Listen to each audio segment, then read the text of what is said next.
一天，因你是我天父，看我为宝贵。愿更多人是你，心就不再偏离。是你的爱，你的恩典挽回了我。神是你的爱，是你的爱，你的恩典挽回了我。是你的爱，完全恩典挽回了我。因我受造奇妙可畏，你先认识我，在我认识恩典以前，你爱永不变，都为我预备，都因着恩典，因我受造奇妙可畏，你先认识我，在我认识恩典以前，你爱永不变，都为我预备，都因着恩典。让我们对神来说，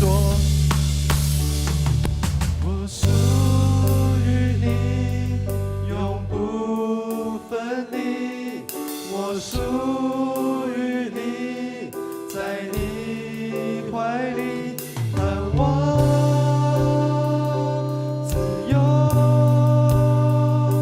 不再一样。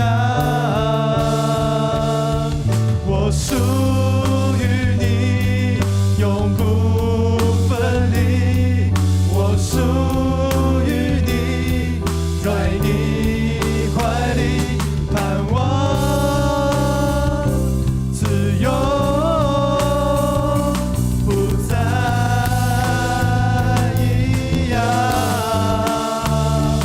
因我受造奇妙可畏，你先认识我，在我认识恩典以前，你爱永不变，都为我预备，都因着恩典，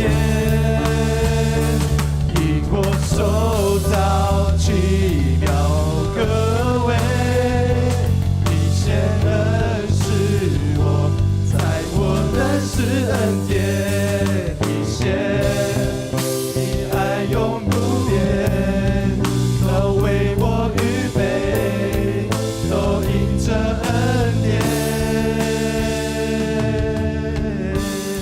哈利路亚！主啊，你的爱永不改变。主啊，我们认识你都是因着你的恩典。亲爱的神，我们要谢谢你，谢谢你透过生命记还有摩西的一生，使我们能够更认识你。求主帮助我们，能够像摩西一样谦卑顺服你，也能够体贴你的心意，成为合你心意的器皿。主啊，帮助我们在今天的敬拜以及今天的礼拜当中，更多来亲近你，认识你对我们的心意。主，我来到你面前，渴望寻求你的面，因你是我神，如我的一切。主，我来到你面前，渴望经历你的爱，你求求你灵充满我心。主，我需要你，我渴慕你，呼求你的名。主啊，求你来陶造我，炼净我的灵。我愿将身体献上，当作活祭，是圣洁的，是你所喜悦的。我不愿效法这世界，心意更新而变化，我愿降服在你面前。让这首敬拜成我们的祷告。主啊，我们要跟你来到你面前宣告，跟你我们的心意要跟你心意而变化。主，我来到你面前，渴望寻求你的面，因你是我神，你是我的一切。主，我来到你面前，渴望经历你的爱，我呼求你灵，求你充满我心。主，我需要你，我渴慕你，呼求你的名。主啊，求你来陶造我，炼净我的灵。我愿将身体献上，当作活祭，是圣洁的，是你所喜悦的。我不愿效法这世界，心意更新而变化。我愿降服在你面前。然后举起手来敬拜。我愿将身体献上，当作活祭，是圣洁的，是你所喜悦的。我不愿效法这世界，心意更新而变化。我愿降服在你面前。我愿将身体献上，当作活祭，是圣洁的，是你所喜悦的。我不愿效法这世界，心意更新而变化。我愿降服在你面前。我愿将身体献上，当作活祭，是圣洁的，是你所喜悦的。主啊，我不愿效法这世界，心意更新而变化。我愿降服在你面前。我愿降服，我愿降服在你面前。我是世上的光和盐。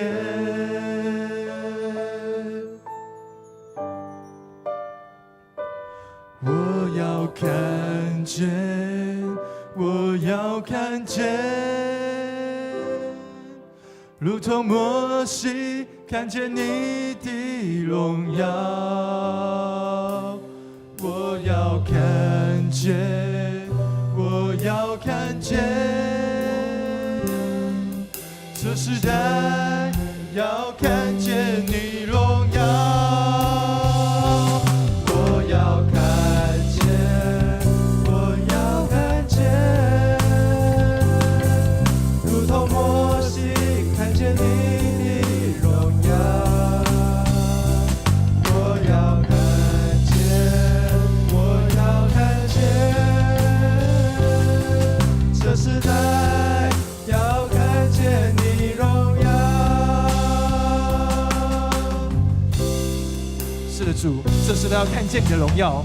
主啊，愿你的名被彰显，愿你的名在这此时此刻被高举。主啊，我们要一起来称颂你的名。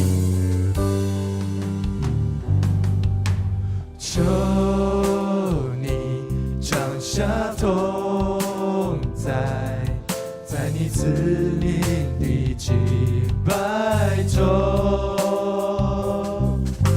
求你显出荣耀，在你赐名的赞美中。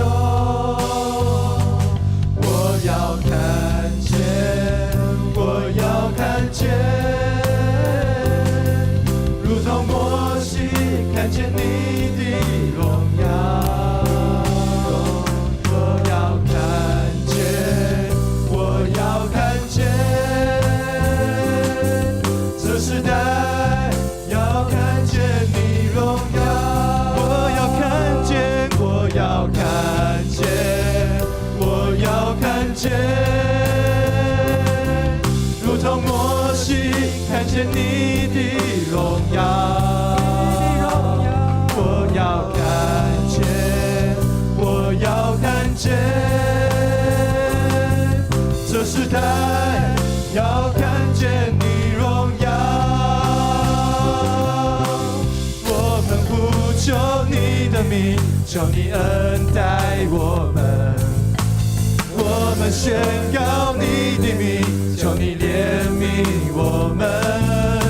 求你与我们同行，使我能得安息，在你眼前蒙恩。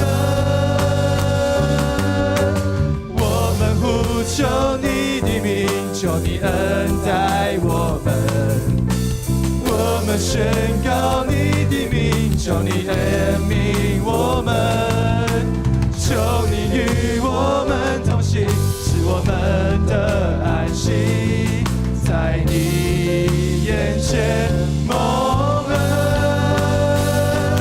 我要看见，我要看见，如同摩西看见你的荣耀。我要看见，我要看见，这时代要看见你荣耀。我要看见，我要看见，如同摩西看见你的荣耀。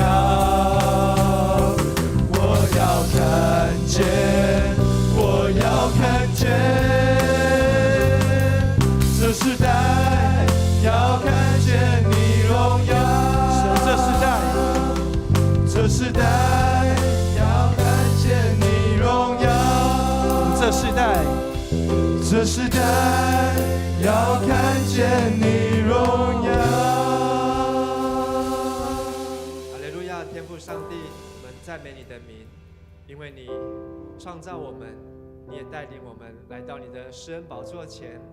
主啊，我们要看见你在我们的当中，我们要看见天君天使和我们一起用心灵真实来敬拜你。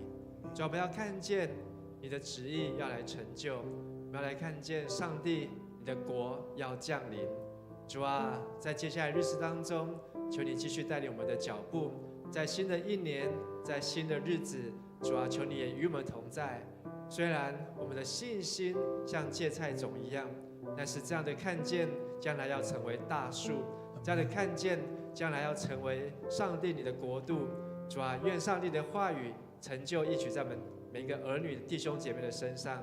我们在你面前献上我们的敬拜，献上我们自己，求你也将我们的身体当作活祭献上，让你能够得着喜悦。我们这样子敬拜、祷告、祈求，奉靠主耶稣基督的名求，阿们。请坐。我们这时候要来一起来看今天的经文我们的生命记的最后一章34章，我们今天只要读4节。那这4节呢，讲到关于摩西他的死亡，他的临终。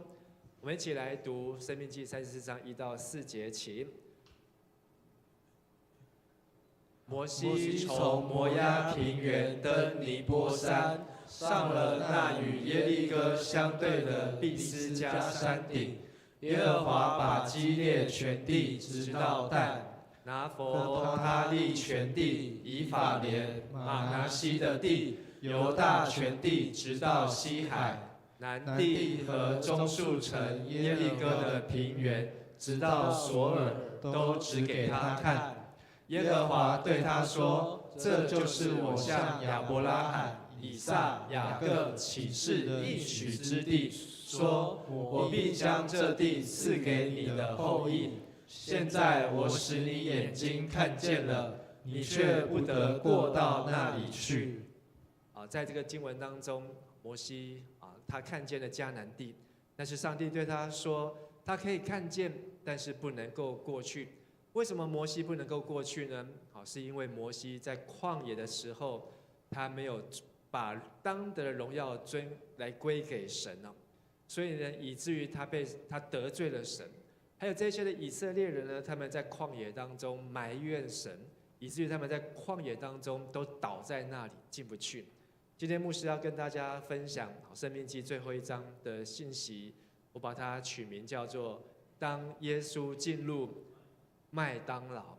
我的儿子曾经在麦当劳打工1年，我问他说：“你在麦当劳打工吃员工餐，你这样吃不腻吗？”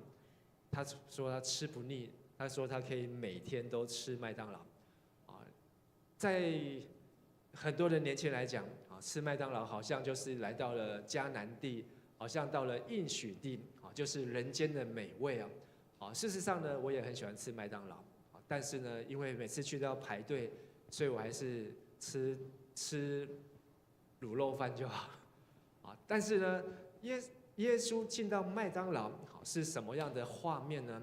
我想今天的生命记，让我有一个画面，想要跟大家来分享。可是要分享以前呢，也要来告诉大家一个先跟大家说新年快乐，跟你旁边说新年恭喜，祝你新的一年一马当先，一马当先呐，好，以马内利。那但是呢，你觉得在这一年过年会快乐吗？会，为什么会快乐？放假了，终于可以放假了，但是对一整年都在上班的人来讲，前几天这个前天有台中的青年来借住我们家，然后呢说，因为他们要去德国14天，那他说你去14天你要请几天假呢？他说他只要请4天，他只要请4天，他就可以去德国14天，所以他们就揪了一团去了德国，但是呢，对上班1年的人来讲，哇，他可以用这14天好好的休息。可是呢，对学生来讲，可能不是这么回事哦。今年的寒假呢，是史上最长又最早的寒假。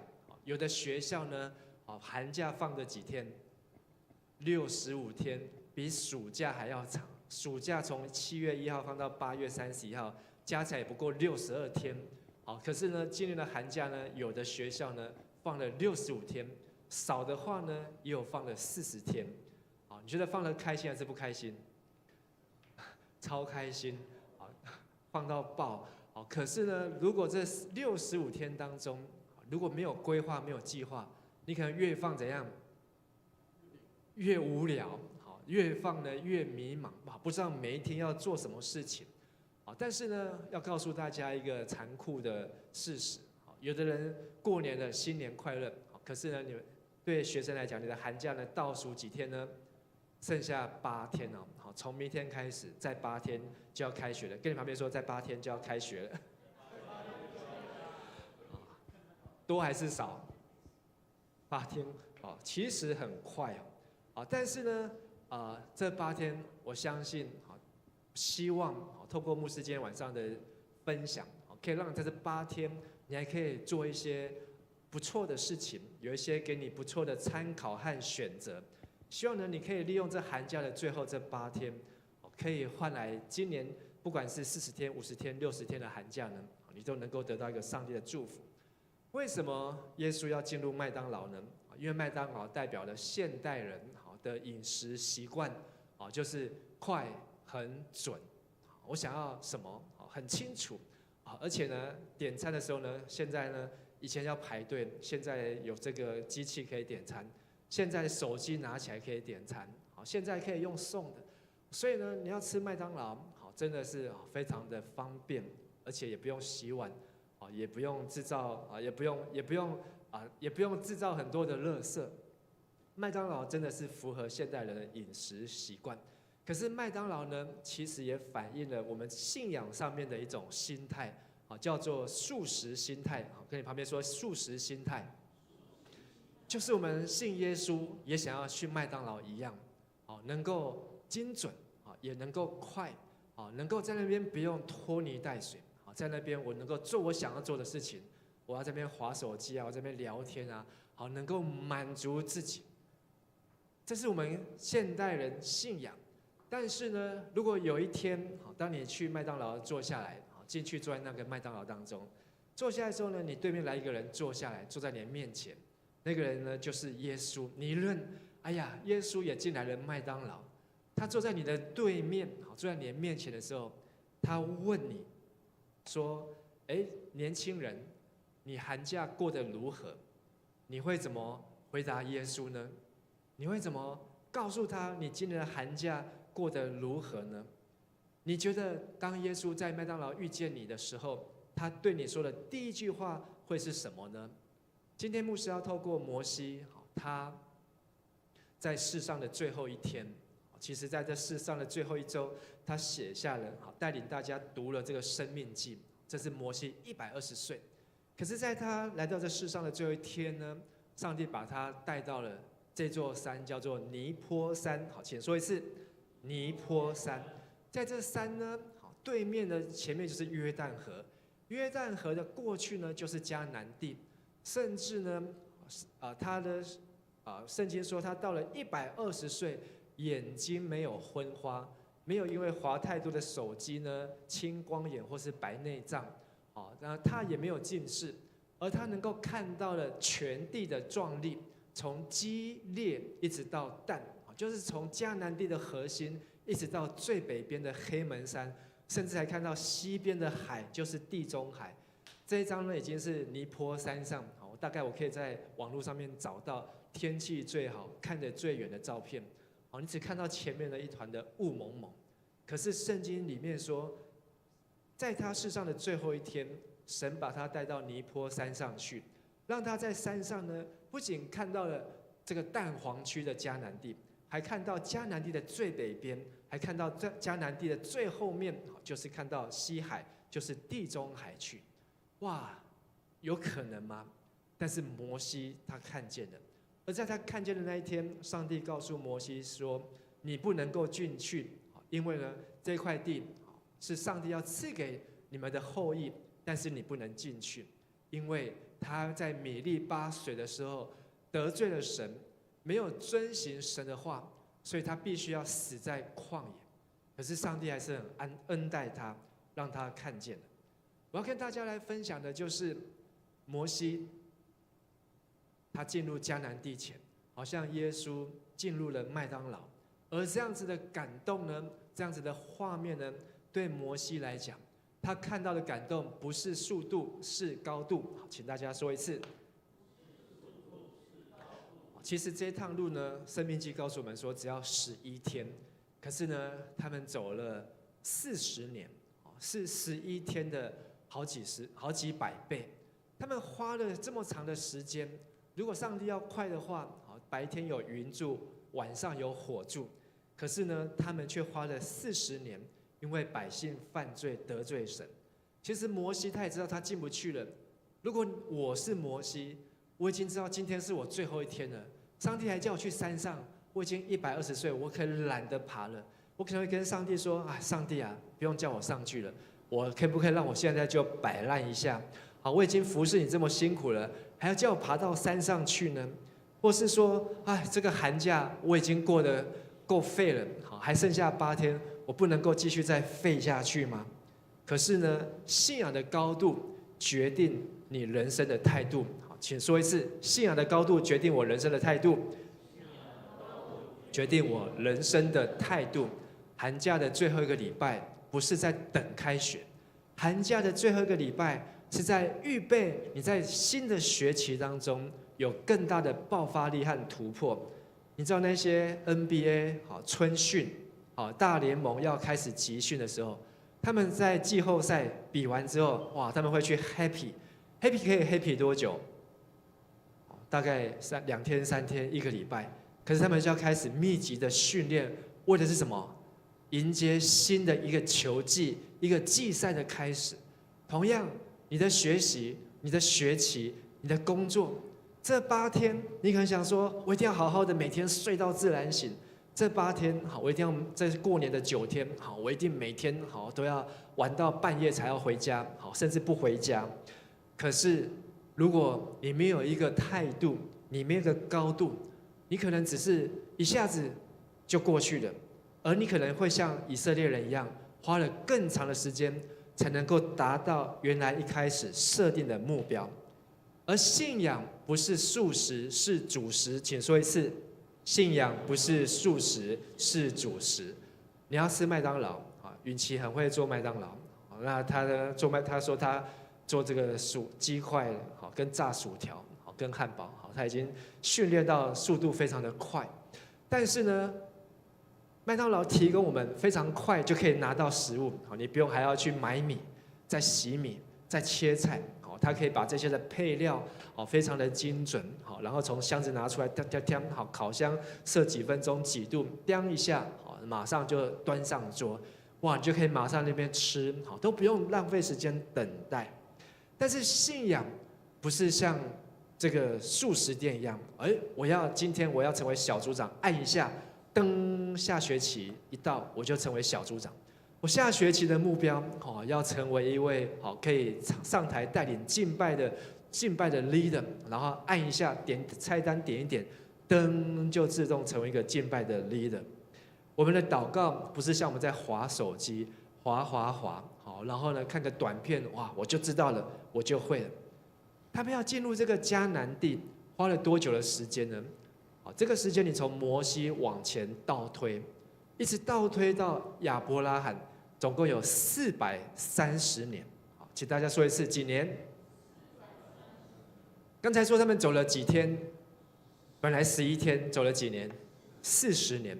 但是这40年，其实呢，在上帝来看，还不过是430年的将近1/11哦。上帝已经预备这个地，从亚伯拉罕400多年前就已经为亚伯拉罕跟他的后裔预备。可是呢，如果他们不知道，他们有这400年来的任务，没有这个信仰的高度，他们只不过认为说，我们只不过要进去搬葡萄，我们只不过要去扛那个2个人才能够扛得动的葡萄。他们以为他们只是要去吃那个流奶与蜜，去看那个好像去看一个景点一样，但是他们却不知道，他们出生在这个地方，他们成为一个希伯来人、以色列人、亚伯拉罕的后裔，是有上帝的计划。亲爱的弟兄和姐妹，今天你成为一位基督徒，你成为一位坐在这里参加青年周6礼拜的弟兄和姐妹，你不要认为你只是一个偶然、一个巧合。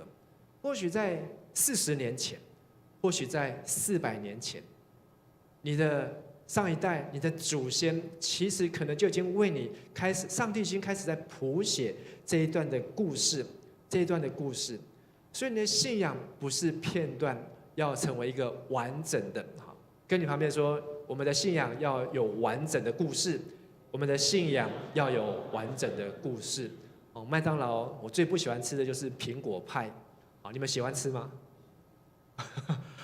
我觉得那个苹果派呢，太甜了，还有很烫，每次吃呢还要先在那边放很久。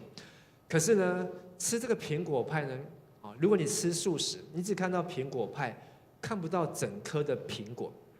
你吃薯条，你知道薯条是什么做的呢？你喜欢薯条还是喜欢马铃薯？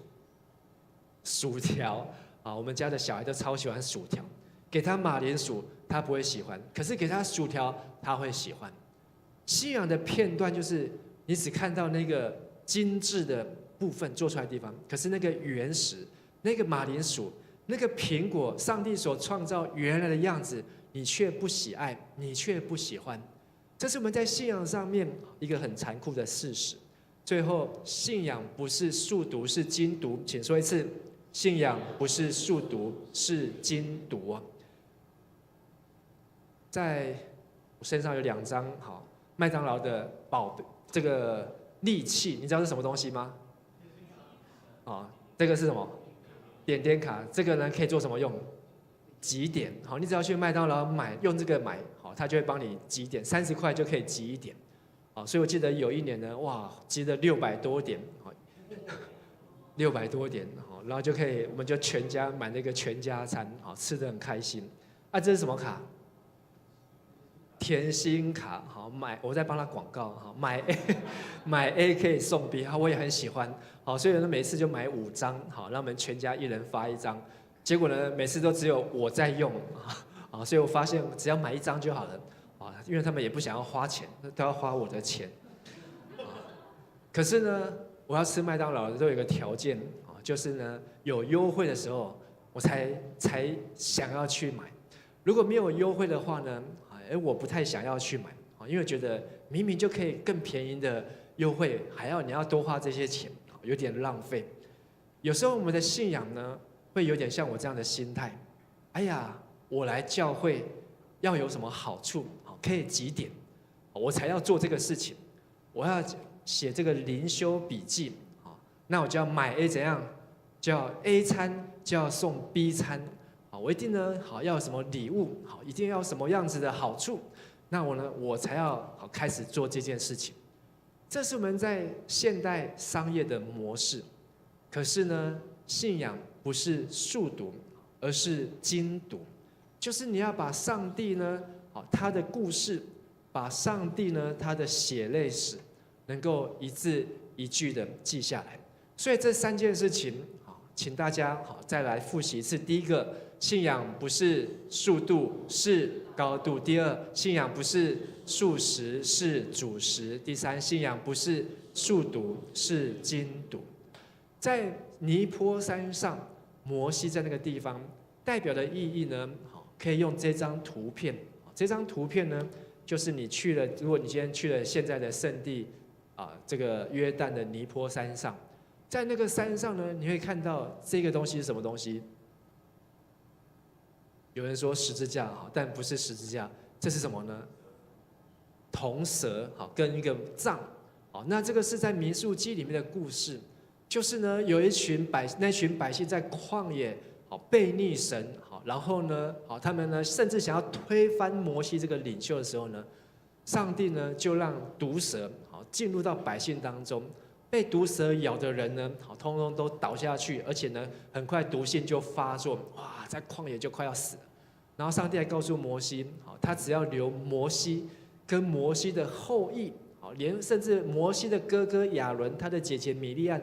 那些后裔都不要留，可是摩西呢就苦苦哀求，所以呢，上帝告诉摩西说：“把你的杖去做一只铜蛇，把这铜蛇挂在杆的上面，只要可以看到那个杆子上面的铜蛇，它就不会死，那个毒性呢就不会蔓延到他的心脏，他就可以活下来。”所以这个救护车上面就是用这个记号，而这也成为尼波山上最早的一个十字架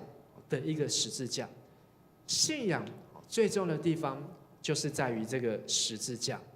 我们的信仰不是麦当劳的儿童餐。什么是信仰的儿童餐呢？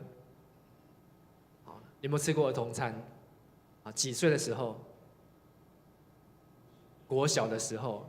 有没有人到国中还要买儿童餐？上次呢，我叫女儿去帮我买儿童餐。现在没有儿童餐了，因为以前儿童餐送各样的礼物，琳琅满目，然后有时候呢送什么 Hello Kitty 哆啦 A 梦。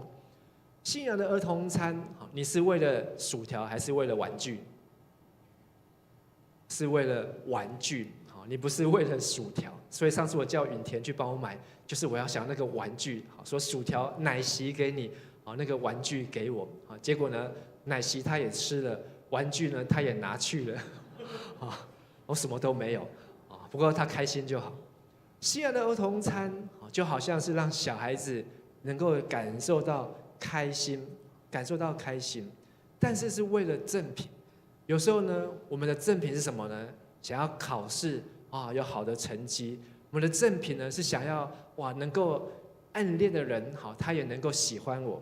我们的正品呢，是想要能够感情顺利。想要人际关系变好。有时候年轻人埋怨说，上帝都没有听我的祷告，上帝都没有听见我的呼求。可是呢，有时候我们是在找上帝，还是在找上帝口袋中的儿童餐的赠品呢？跟那个礼物呢？你要的是那个玩具，还是真正要上帝呢？信仰的儿童餐，是一个只要看得见的玩具，却不要那看不见的上帝。可是上帝告诉我们说，我们已经长大了，我们已经不再是小孩子了，不再是那个属灵的婴孩，只吵着要玩玩具，而是我们要真的看见那个十字架，如同耶稣他不是受人的服侍，而是愿意服侍人，愿意自己背起那个十字架，愿意施比受更为有福。信仰是拒绝消费者的心态，消费者的心态，你在网络上面常常可以看到，在排队啊，然后破口大骂，然后呢，这个因为我是付钱，我就是顾客，你就是要满足我，所以如果你没有满足我，不管你是超商的店员，你还是这个素食店里面的这个服务生，我都可以对你颐指以使，我都可以要求你使唤你，你都得听我的。这是消费者的心态，在教会会不会这样？有的教会也会这样。来到教会，哇，我们都是来，我是来奉献的呢，我是会员呢，我是来做礼拜的呢。所以如果这个牧师怎么样，你要检讨，这个长老怎么样，执事怎么样，你们敬拜团怎么样。就开始批评啊，然后呢骂这个指点，这都是消费者的心态。可口可乐有一届的总裁，他讲了一句的名言，他的名言说：“我的血液里面流的不是血，我的血液里面流的是什么？可口可乐。”他这句话当然不是真的，但是他是说他呢爱这个公司，爱这个品牌，好像他整个人的血液里面都是可口可乐一样。你对于迦南教会，你的血液里面有没有迦南教会的血红素、血小板？有没有迦南教会的 DNA 呢？上个礼拜和会你有来的，请举手一下。好，谢谢，请放下。很多人没有来，但是你可能是会员，但是呢，你对于迦南教会的和会呢不了解做什么，因为你的血液里面还没有看见迦南教会的 DNA。如果你有迦南教会血液里面的 DNA， 你会知道和会重要还是不重要？你会知道和会需要还是不需要参加？有人认为说，哎呀，和会不过是大拜拜啊，台上报告一下，然后我们只是来举手一下，然后每年的例行公事。你也可以成为一个消费者的心态，看待教会不是只有和会，包括读经，包括灵修笔记，包括祷告会，包括新春礼拜，每一个事情，你都可以用消费者的心态来看待。但是如果你的血液里面有教会的 DNA， 你有这个十字架上面耶稣的宝血，你会发现教会的每一件事情，再无聊的事情，别人认为再没有意义的事情，我听过最好的比喻呢，就是华里克牧师，他在这个直奔标杆，他第一本书里面写的，他觉得最属灵的服事是什么呢？就是排椅子。说呢，他说，哇，他有这个排椅子呢，因为他可以一边排，然后怎样，一边为每一张等一下要坐在这椅子上面的人祷告。虽然他不知道谁会坐在这个椅子上面，可是呢，他都会为每一张椅子祷告，而且他也希望每一个坐在这椅子上面的人呢，都可以很清楚的看到台上的角度。所以后来很多的牧师就会开始发展出排椅子的神学。说这个椅子呢，还要按手呢，还要恩膏呢，而且这个椅子呢，还要有距离呢。我们的这个礼拜堂呢，很有这个服侍的机会。每个礼拜呢，都会有不同的变化队形，排椅子。但是呢，当你在排椅子，你就开始不是什么消费者。消费者是我进来有椅子我就坐下，没有椅子我不高兴。我今天你们教会居然没有椅子让我坐，我就怎样换一间教会就离开了。这是消费者的心态。我们要拒绝信仰的儿童餐，要拒绝消费者的心态，我们还要拒绝廉价的恩典。过年到了，你有帮忙去买菜的请举手。都没有，只有陆山长老。OK， 允田你没有举手。今天你有去买菜，他今天又有跟着妈妈去买菜。大部分人你都没有买菜，过年到了你会帮忙洗菜的举手。有了，好，谢谢。吃完年夜饭你会帮忙洗碗的举手。好，谢谢你们。啊，那都没有举手人。啊，那你有帮忙付钱吗？啊，有啊，因为你有在赚钱，啊，很好。啊，有时候呢，什么是廉价的恩典？就是你什么都没有付出，但是呢，你却享受。啊，我也不去买菜，我也不洗菜，我也不预备，然后吃完之后呢，吃的时候呢，滑手机，好，然后呢，看自己喜欢看的影片。吃完之后呢，拍拍屁股就走了。红包要领红包的时候再出来，新年恭喜，新年快乐，然后呢，人就跑掉。这不仅是信仰的小朋友，这不仅是消费者的心态，他也把整个过年最重要的部分，通通把它廉价化了，把它整个变成 cheap， 就是变成一个小秘，知道什么叫做小秘？便宜货，就是过年我只要去外面订餐厅。我只要去外面先排队抢位，然后呢，叫大家吃得开心。过年的文化不在于只有吃，而是在于吃的过程当中，大家怎么样？可以在这一年当中好好的围炉。以前小时候我们大家会听那个围炉的故事，说晚上呢就是会有那年兽怎样跑出来，所以大家一定要怎样团圆。然后呢，吃完之后还要炸那个年兽，还要放鞭炮，好，然后呢，诸如此类的，所以大家还要过年还要怎样守岁，好，然后还要到12点，好，我相信这些的故事的背后呢，其实可能是要凝聚大家，让大家可以跟家人在一起的时候，能够享受那个时刻。2个礼拜前，我们邀请那个子俊牧师来这边分享。然后问他说：“如果今天是你在世上的最后一天，你会做什么事情？”你还记得他怎么分享吗？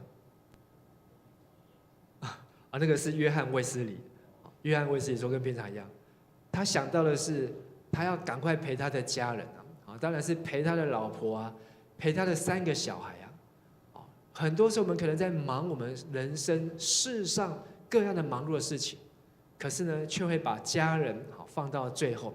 可是当你的人生到最后的时候，你发现你赚得了全世界，这一切你不会再放在你的心上，在你心上割不掉是什么？是你的家人哦。所以过去1个多礼拜，我的岳父在医院说病危，所以我们这个家人就很担心，每一天呢有时间就赶快去医院陪他，有时间就赶快去医院陪他，哪怕很怕说这是他在世上的最后一天。不过感谢主，他现在已经脱离这个危险期脱离这个危险期。在过年当中，年假的心态是你只有拿，可是呢，你却不愿意付出。你的信仰的廉价的恩典就是，我只要享受，我只要成为一个顾客，我只要坐在这边成为一个美食专家，我可以好好的来批评别人做的食物怎么样。可是呢，不要叫我洗碗，不要叫我买菜，不要叫我切菜。信仰神学，有一些神学家在批评圣经、批评神学，他也把信仰不是拿来去实践的，而是把信仰呢拿来是批判用的。可是上帝说，我们不是成为一个消费者，而是我们要真正进入到信仰当中所以这3件事情我们要拒绝。第一个要拒绝信仰的什么？儿童餐，你不要只是再来换礼物。还有，如果在主日学，我们还是会给他们很多的礼物，因为他们真的是小朋友。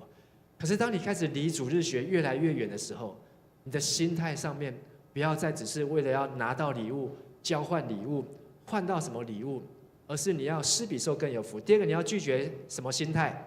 消费者的心态。你要成为一个愿意排椅子的人，你要成为愿意一个早到的人，你要愿意成为一个比人家更晚回去的人，因为你不再是消费者，你的血液里面流着是教会的 DNA。第三，你要拒绝什么恩典？廉价的恩典。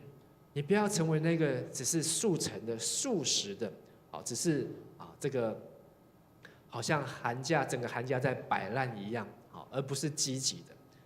那时候美国人把这个哈勃望远镜送上外太空的时候，这个哈勃望远镜，好，是全世界可以照最远，好，然后最精密的这个天文的仪器。可是当他们送到外太空的时候呢，传回来影像，发现有问题。然后他们分析研究后呢，发现这个问题在于哪里呢？不是零件，不是设备，好，不是这些的动力燃料的问题，而是他们镜片上面在磨的时候呢，磨的角度有问题。好，当初在磨这个镜片的时候呢，镜片的角度出现问题，所以他们又得派出了另外一架这个太空船，去把这个哈勃望远镜呢再贴上，好，就是像戴一个隐形眼镜一样，再戴上去，好，再帮它戴上一个镜片，解决好这个角度度数不够的问题哦。今天的经文，摩西上了尼波山，如果是你上了这座山，可能跟我一样看也看不远，也没有办法看到什么激烈，也没办法看到什么蛋，也没有办法看到什么地中海。可是当上帝磨亮我们的眼光，好像摩西过去40年，从80岁到120岁，上帝让他把上帝的话看得清清楚楚，把每一条诫命，40年前的诫命，40年后重生诫命，就是我们读的生命记。他把上帝的道老老实实、清清楚楚的教训给这些的下一代，让他们能够传承。所以他能够看得更远，能够看得更广。所以在山上，上帝告诉摩西说：“摩西啊，这个地方你现在看到这一块，他已经戴上了这个上帝的镜片，这就是我向亚伯拉罕、以撒、雅各启示的应许之地哦。”所以上帝让摩西看得清清楚楚，是因为创世纪的东西、出埃及记的东西、民数记的东西，还有利未记的东西，跟最后生命记的东西，全部都在摩西的脑袋，从他的眼睛里面能够看得很清楚。所以同样的画面，对我们来讲，我们就看到雾蒙蒙的一片。可是对摩西来讲，所有的东西，他所写在圣经、记载在摩西五经上面的，都非常的活跃出来。可是这里提到说，上帝说这个地方呢，不是给后代的，这个地方呢是430年前亚伯拉罕，再来以撒，再来雅各，上帝就已经决定好这个地方。所以最后3件事情，怎么样能够在今年的寒假还有8天，牧师想给大家3个中肯的建议。第一个建议就是，请大家念一次：留下一件值得纪念的行动。在我分享这个之前，你有没有在寒假当中有哪一件事情让你非常值得纪念呢？如果你有来参加过去这个礼拜祷告会，就可以听到我们的青年、区长、同工在分享，哇，他们这个寒假过得非常的充实。我也希望你们都可以跟他们一样，在这个寒假当中可以过得非常的充实，而不会说只是滑手机，滑了手机滑到手机没电，然后充电继续滑手机，然后呢问你们寒假过得如何，或是下个礼拜1个多礼拜开学后，你们寒假过得如何？然后很无聊，没事可以做。希望你们可以在这8天，如果你的寒假很无聊，我希望你可以在这8天留下一件值得纪念的行动。如果是过年，你要怎么样在过年当中？你现在可以祷告，可以思想，可以规划。或许你可以说：“今年的年菜，我来准备一道年菜。”或是今年的围炉，新春，我可以全家人来准备一个节目。有一年我们过年的时候，允琪帮我们全家设计了一个活动，这个从阿公阿嬷，然后呢那天也来了很多人，全部人都玩了这个游戏，大家呢印象非常的深刻。你也可以留下一件在新年当中、过年当中，让你可以成为一个寒假非常美好的回忆。如果你已经有了，感谢主，你还有8天的时间，还可以继续来缔造。第二个，我想鼓励大家，如果你有拿压岁钱，你不是发红包，你是拿红包的，你拿了红包要做什么事情？先算有多少钱，然后再来呢，存钱，还有可以做什么？花钱，拿了就花钱，还有可以做什么？奉献，奉献很好。还有呢，我会鼓励你啊，把你的红包不管多少钱呢，去买一本书。好，这一本书呢，至少你可以去书店里面买一本畅销的书。我本来想要 po 这个畅销的前20名的书哦，你知道现在畅销书第1名是哪一本？不晓得，这本书是老书哦，叫《原子习惯》。这本书呢，到现在还在畅销的第1名，很厉害。可能大家寒假无聊没事做，就买这本书又买回来看。你可以去书店里面把你的压岁钱，或是你等一下你已经口袋有钱，等一下礼拜结束，你就可以趁书店下班以前，赶快去买一本。你还有8天的时间读一本好书，你这个寒假就怎么样？就赚到了。让这本好书可以成为你在这个寒假当中，给你有一个新的思想、新的看见。当然，如果你有写灵修笔记，从1月1号到现在，那恭喜你，在2天《生命记》你就读完了，你真的读了一本好书。这本好书呢，3400年，流传3400年，成为许许多多人蒙福的秘诀。我相信这本《生命记》也会祝福你。最后一件事情，想给你的建议，就是在寒假要结束以前，你要做一个冒险的祷告。什么是一个冒险的祷告呢？冒险的祷告就是为你开学之后，为你开始上班之后，开工之后，你要跟神祷告的事情。可能你要祷告的事情是你的学业成绩更进步，可能你要祷告的事情是你的工作能够更加的有效率，能够在工作上面能够有更多的突破，或是你可以跟上司、跟同事有更好的关系，或是祷告是你可以在开学之后，你可以去影响人，可以去带领人来到教会，因为别人看到你觉得你很棒，他也想要跟你一样，也想要跟你一样来到教会。你可以为这3件事情来祷告，为你的课业，为你的工作，还有为你的新的学期当中，能够有一个冒险的祷告。我要鼓励你，把这3件事情放在心上。第一个，做一个值得纪念的行动，就是在你寒假，不管是65天、50天、40天，在你的寒假当中，你要一个值得纪念的行动。开学后可以跟人家分享的事情，或是呢，在寒假当中，你至少读完1本书。如果你可以读2本，或是图书馆一次可以借5本，更好。还有在寒假当中，你可以为你的开学、开工开始来祷告，来预备，求上帝来带领你。亲爱的年轻人，摩西世上的最后一天，他来到了尼波山上，他就死在那个地方，可是没有人找得到他。有人说摩西没有死，因为整个以色列几十万的人，大家在那个山上找他，找来找去，找不到他的尸体，所以有人说摩西没有死，在尼波山上的时候呢，升天了，神把他接走了。但是摩西他已经完成他人生的任务，他已经真的老老实实把上帝的话完整一次又第2次的传给2个世代的人。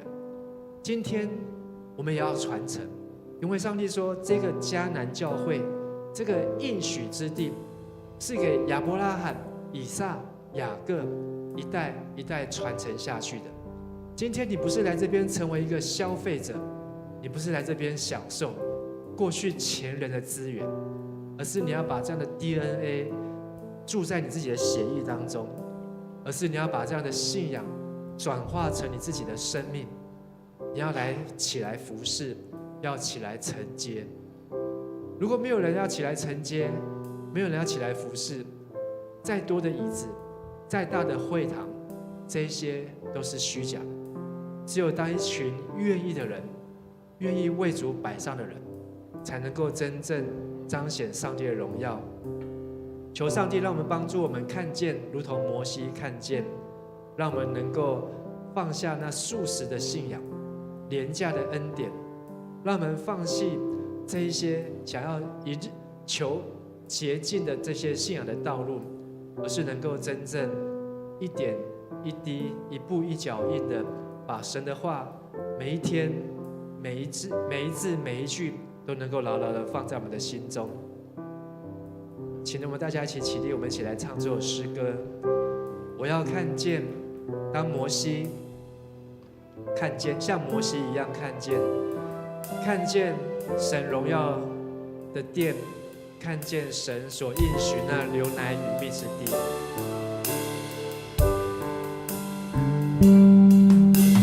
求你降下同在，在你子民的敬拜中，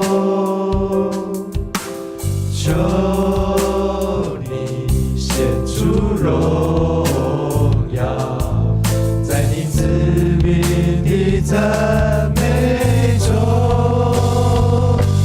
我要看见，我要看见。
要看见，世代要看见你荣耀。是的，主耶稣，我们感谢你，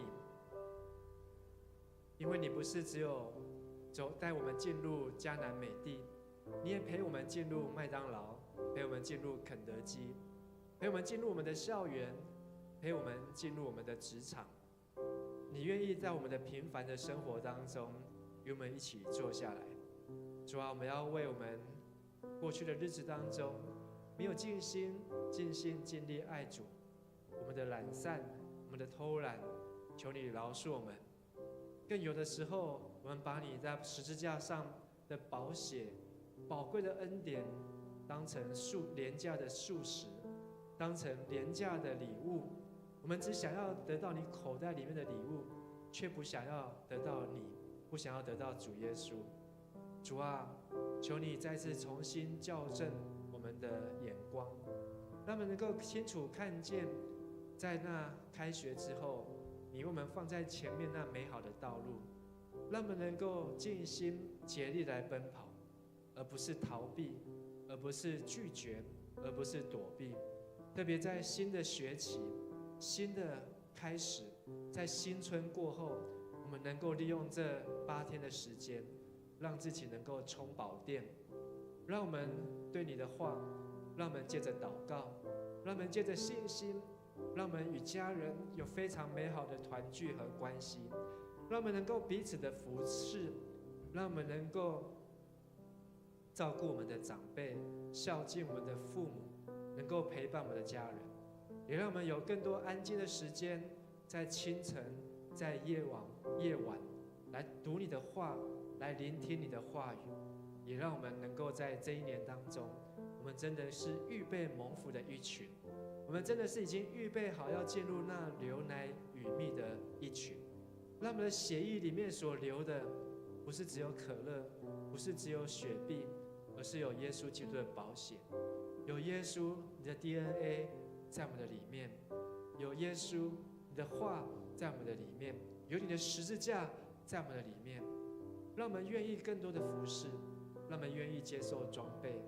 特别我们要从 A1 进入到 A2， 我们要进入到 A3， 我们要在不同的装备当中，我们要上到8楼，我们还要能够爱人如己，我们要能够接受更多的磨练，我们也愿意让我们的品格，让我们生命中的老我能够彻底的来对付，能够断开我们生命当中的锁链，不论是什么样的捆绑或是不好的习惯，都求主帮助我们，让我们能够活出得胜的生命，荣神的义人的生命。求你垂听我们的祷告，我们这样祷告祈求，都是奉靠主耶稣基督的名求。阿们。请坐。好，接下来是奉献。奉献是基督徒感恩的表现，也是一种感动回应神的恩典，更是一种行动为主圣工所用。我们现在预备。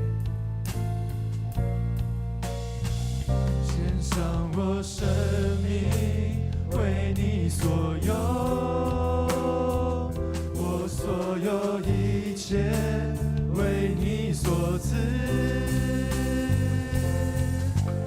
而我有什么不能够给你？生命是你的，恩赐是你给的。好，请起立，献上我生命为你所有，我能有什么不能给你？赏赐在于你，收取在于你，用我为你的尊贵器皿，一生为你成为祝福。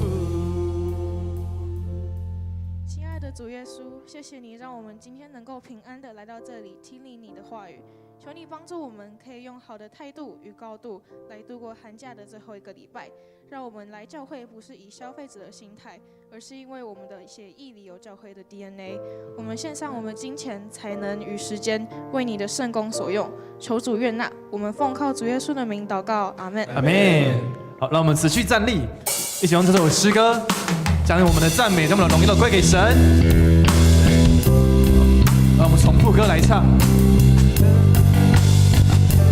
因我的受造奇妙可畏，因我受造奇妙可畏，你先认识我，在我认识恩典以前，你爱永不变，都为我预备，都因着恩典。因我受造奇妙可畏，你先认识我，在我认识恩典以前，你爱永不变，都为我预备，都因着恩典。我属于你，我属于你，永不分离。我属于你，在你怀里盼望自由，不再一样。我属于你，永不分离。我属于你，在你怀里盼望自由，不再一样。因我受造奇妙可畏，你先认识我，在我认识恩典以前，你爱永不变，都为我预备，都因着恩典。我的受造，因我受造奇妙可畏，你先认识我，在我认识恩典以前，你爱永不变，都为我预备，都因着恩典。我们一起来领受上帝的赐福，愿主耶稣基督的恩惠、天父上帝的慈爱、圣灵帮助与感动，与你们众弟兄姐妹同在，使你们在农历一年，在接下来8天当中，能够每一天经历神奇妙的恩典，每一天张开眼睛，每一天闭起眼睛，都能够看见主与你同在，能够荣神一人，从今时直到永永远远。阿们。请坐。好，大家平安，平安。好，我跟你左两边说，很高兴在今天看到你，很高兴在今天看到你。对，我们今天放年假的第一天，就一起来做礼拜，是很棒的事。好，给一个鼓励。好，那我们接下来要消息报告，然后首先要介绍我们的新朋友。那我们今天有一位新朋友在我们当中，是吕家伟弟兄。好，星期六，好，欢迎你来，欢迎到迦南教会。好，嘉伟是那个社青，然后我是社青组的小组长，然后待会我们可以更多的认识。好，那还有没有介绍到的吗？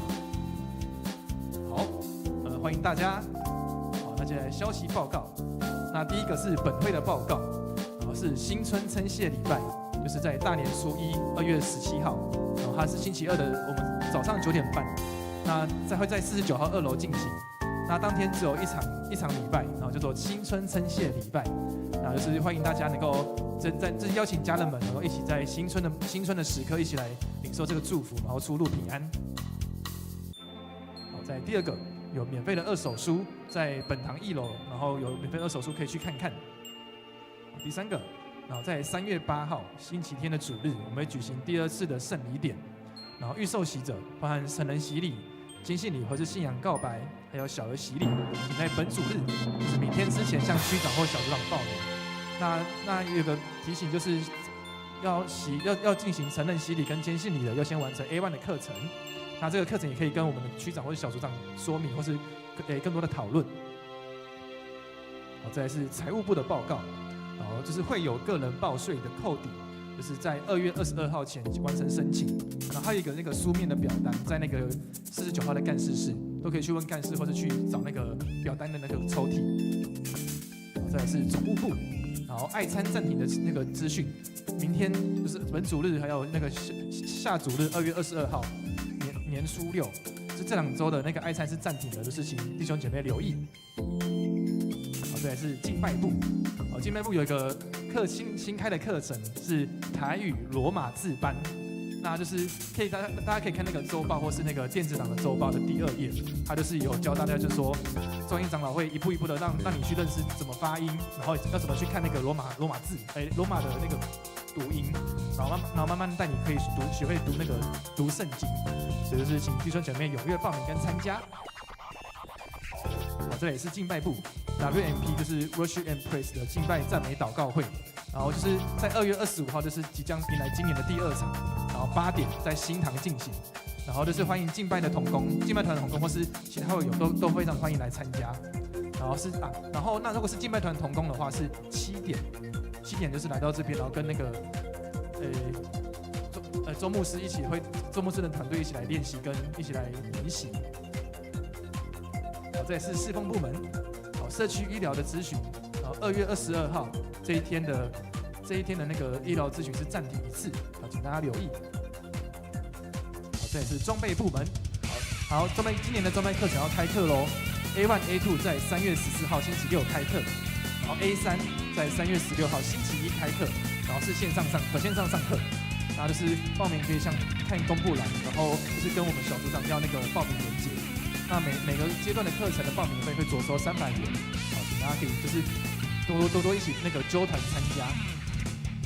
好，再来一样是装备部门，好，约翰福音的圣经共读，对，我们即将要结束那个生命记的，然后要进到约翰福音，那是从2月22号开始，然后这次是用华语进行的，然后每一天6点半以线上进行。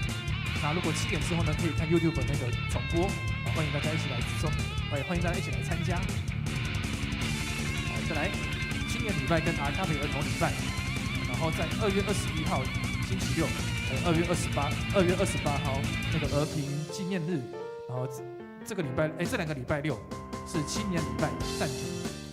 好，那2月22号礼拜天是阿卡贝儿童礼拜暂停，因为恰逢那个春节。所以就是有参与在这2个礼拜当中的那个弟兄姐妹们，就是多加留意。好，那再来是小组时间哦。今天是2月14号情人节哦，所以呢，我们要找7个，不是找7个情人啊，我们要找7个家人，好，跟他说你是耶稣的情人，好，你是耶稣的情人，你是耶稣的情人。祝你情人节快乐！好，看我们每个人都是耶稣的情人。好，我们今天的聚会到这边。好，让我们来分小组。对，然后再进到小组时间，然后学青在右手边，然后社青在那个左手边的吧台那边。